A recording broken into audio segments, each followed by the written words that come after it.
Dulu, Huawei sempat jadi raja. HP-nya canggih, kameranya ngeri, dan harganya lumayan bersaing. Tapi sekarang, beberapa negara justru malah nolak Huawei mentah-mentah.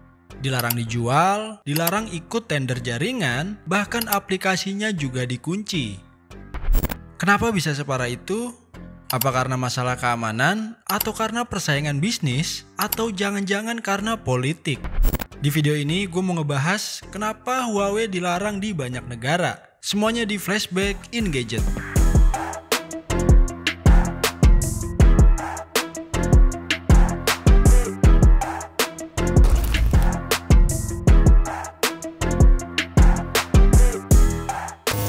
Oke, pertama kita kenalan sama Huawei. Dia bukan pemain baru. Mereka berdiri tahun 1987 di Cina. Dan awalnya fokus di bisnis jaringan telekomunikasi. Tapi makin lama mereka makin ambisius. Bikin HP, laptop, wearable, bahkan teknologi 5G.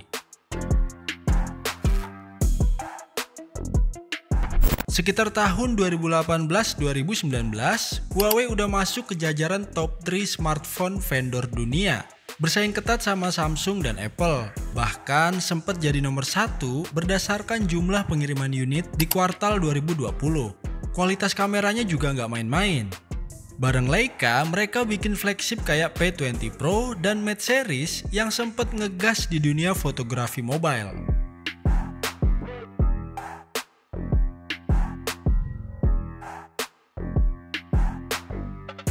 Nah, dengan kekuatan teknologi dan harga bersaing, Huawei sukses di banyak negara, Eropa, Asia Tenggara, bahkan sebagian besar pasar Amerika Latin.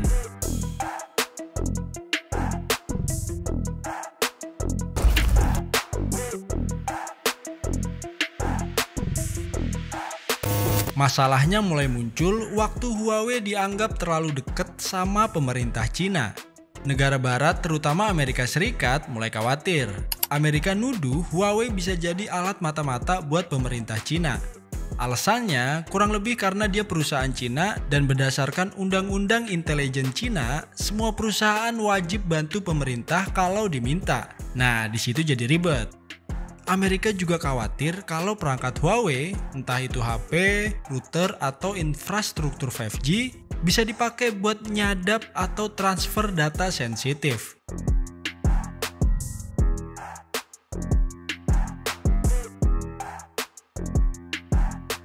Di tahun 2019, pemerintah Amerika akhirnya secara resmi masukin Huawei ke daftar Entity List, yang artinya perusahaan Amerika nggak boleh kerjasama atau jual komponen ke Huawei tanpa izin khusus. Dengan kayak gitu, efeknya jelas Google langsung cabut lisensi Android-nya buat Huawei. Nggak ada lagi Gmail, YouTube, Google Maps, dan Play Store di HP mereka.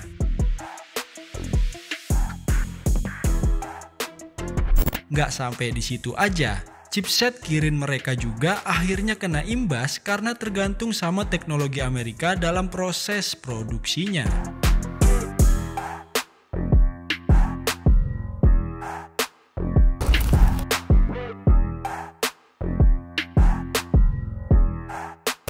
Larangan ini nggak cuma dari Amerika Serikat, beberapa negara lain ikut ambil langkah yang sama. Di Inggris, mereka juga ngelarang Huawei jadi bagian dari infrastruktur jaringan 5G mereka. Bahkan mereka juga perintahkan semua peralatan Huawei dicopot dari jaringan sebelum 2027. Sedangkan di Australia sejak 2018, mereka udah lebih dulu nge-ban Huawei buat ikut tender 5G karena alasan keamanan nasional. Sedangkan di Kanada, walaupun sempat abu-abu, akhirnya Kanada juga ikut larang Huawei dari jaringan 5G tahun 2022.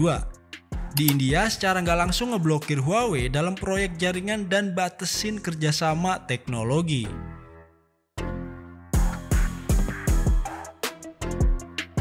Tapi nggak semua negara larang Huawei. Beberapa negara berkembang masih pakai perangkat mereka. Terutama karena harganya jauh lebih murah buat kualitas sekelasnya.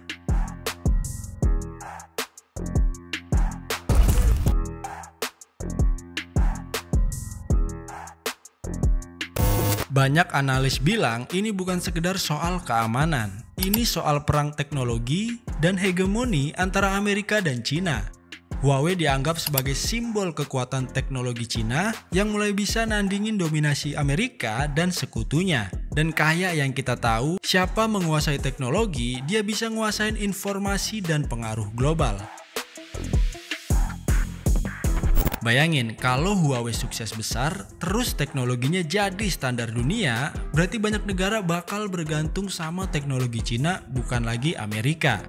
Jadi nggak heran kalau Amerika mati-matian ngerem pertumbuhan Huawei, bahkan sampai dorong sekutunya buat ikut ngeblok juga. Dan harus diakui, dampaknya kerasa banget ke Huawei. Penjualan mereka merosot tajam di luar Cina. Mereka bahkan harus jual sub-brand Honor biar bisa tetap bertahan.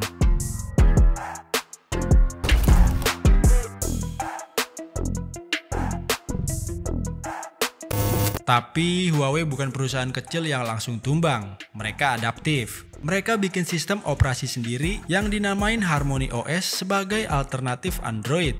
Walaupun masih jauh dari sempurna, tapi ini suatu langkah yang serius banget. Mereka juga investasi besar-besaran di R&D, bikin chipset sendiri, dan berusaha mandiri dari teknologi barat. Di dalam negeri, Huawei masih powerful. Mereka bahkan dapat support penuh dari pemerintah Cina dan punya pasar domestik yang besar.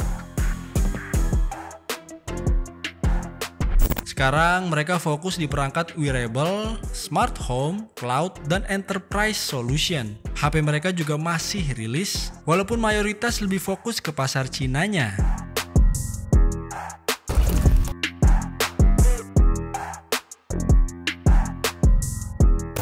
Jadi kenapa Huawei dilarang di beberapa negara? Jawabannya gabungan antara tuduhan spionage, persaingan teknologi, dan ketegangan geopolitik. Yang jelas, kisah Huawei ini ngasih pelajaran penting. Di dunia teknologi, persaingan bukan cuma soal fitur, tapi juga soal kepercayaan dan kekuatan global.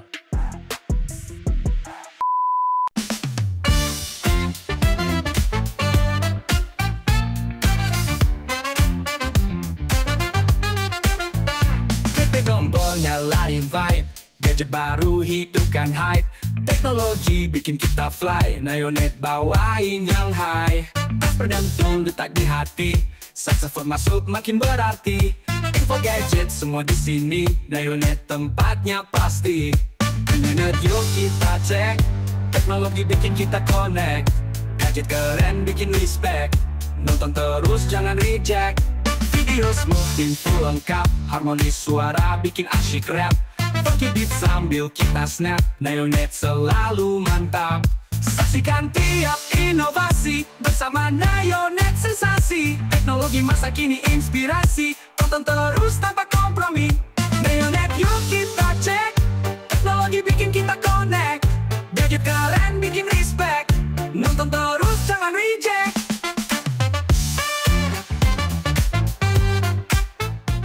Kalau lu mau beli HP yang tadi dibahas, atau mau beli HP jadul buat koleksi atau sekedar nostalgia, gue udah siapin link pembelian di deskripsi bawah. Dan kalau lu mau diskusi atau sharing seputar info gadget dan teknologi, boleh join di grup Telegram yang udah gue siapin juga linknya di deskripsi bawah. Segitu aja dari Nayonet, gua Rio, signing out. Ayo subscribe Nayonet, ayo subscribe.